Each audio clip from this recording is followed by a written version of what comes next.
Isang itinatayong siyam na palapag na gusali sa Angeles City, Pampanga ang gumuho kanina madaling araw, Mayo 24, taong kasalukuyan, kung saan tinatayang nasa 30 to 40 katao ang natrap. Sa kasalukuyan, nagpapatuloy ang search and rescue operation at 26 katao ang nasagip.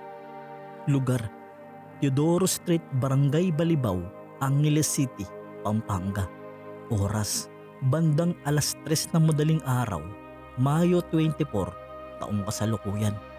Estruktura: isang under construction na 9-story building. Mga naapektuhan: 30 to 40 katao ang napaulat na natrap sa loob ng gusali.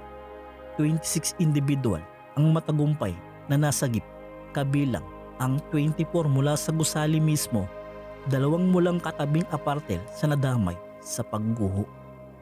Kabilang sa mga nasagip ang isang 51 anyos na Malaysian tourist na naipit sa apartel.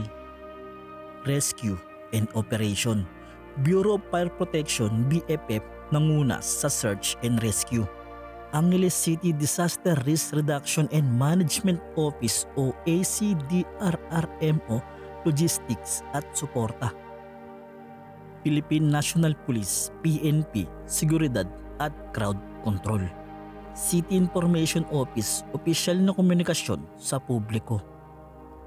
Mayor John Lasatin personal na nagmomonitor ng operasyon. Posibleng sanhi: malakas na ulan at hangin bago ang insidente, Sabado ng gabi, Mayo 23, taong kasalukuyan. Pag-asa: 44 mm na ulan ang bumuo sa Angeles City mula alas 7 hanggang alas 8 ng gabi. Patuloy pang iniimbestigahan kung ito ay direktang dahilan ng pagguho. Sana naman safe yung mga natrap sa loob at sana buhay pa po sana sila. Lord, kayo na po sanang bahala sa kanila.